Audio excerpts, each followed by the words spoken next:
ज्योतिबानं दिलाय। आज सकाळपासून आपण सगळे मतमोजणीची वाट बघतोय। गेले 15 दिवस सगळेच कार्यकर्ते जीवाचं रान करून त्या ठिकाणी आपल्या संघटनेसाठी आपापल्या गावामध्ये आपापल्या परीने त्या ठिकाणी काम करतायत।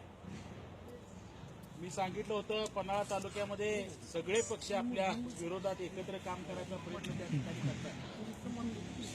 सगळ्यात अगोदर मला सांगितलं पाहिजे की आपला जो मूळ पाया आहे वारणा परिसर, या वारणा परिसरातल्या सगळ्याच्या सगळ्या जागा पन्हाळा तालुक्यातल्या सुद्धा आणि हातकणंगले तालुक्यातल्या सुद्धा सगळ्याच्या सगळ्या आपल्या मोठ्या मताधिक्यानं त्या ठिकाणी निवडून आल्या।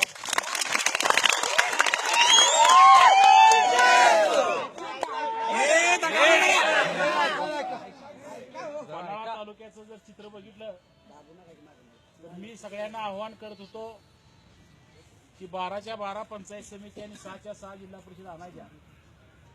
आताचा जो निकाल लागलाय त्यात 12 पैकी 10 पंचायत समितीच्या जागा आपल्या जिल्हा परिषदेचे 3 उमेदवार निवडून आले। एक भाजपचा आलाय, एक राष्ट्रवादीचा आलाय आणि एक शिवसेनेचा आलाय, असं सध्याचं पन्हाळ्यातलं चित्र आहे। आपल्यावर मोठी जबाबदारी जी होती, ज्याने आपल्या संघटनेला खर तर अडचण निर्माण केली, विधानसभेला अडचण निर्माण केली, अशा 4 मोठ्या लढाया आपल्या वाट्याला खर तर आल्या होत्या। त्यात 7व्याची लढाई सगळ्यात मोठी होती।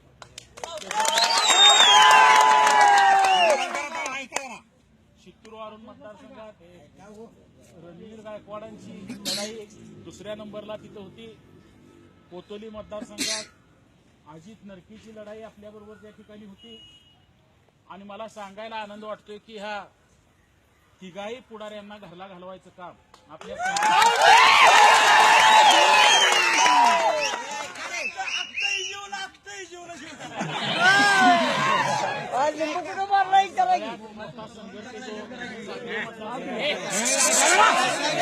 ऐका 20 वर्ष आपल्याला ह्या मतदारसंघात यश येत नव्हतं। आपण अनेक प्रयोग केले। पहिल्यांदा चावरे साहेब उभा राहिले होते, त्यावेळेला 400-450 मताचा पराभव आपल्याला पत्करावा लागला होता। त्याच्यानंतर रवी सरपंचनं आपण उभा केलं होतं, त्यावेळेला 1000च्या दरम्यान मतानं आपल्याला पराभव या मतदारसंघात पत्करावा लागला होता। मागच्या वेळेला जिल्हा परिषदची सीट आपली निवडून आली, पण ती महिला असल्यामुळं पंचायत समिती 7वीमध्ये पुन्हा आपल्याला त्या ठिकाणी पराभव पत्करावा लागला होता। आणि आपल्या ह्या पूर्व पन्हाळ्यामध्ये या निवडणुकीवर खरं तर सगळ्यांचं लक्ष होतं आणि अपेक्षेप्रमाणे मला पहिल्यांदा काखे गावातल्या सगळ्या कार्यकर्त्यांना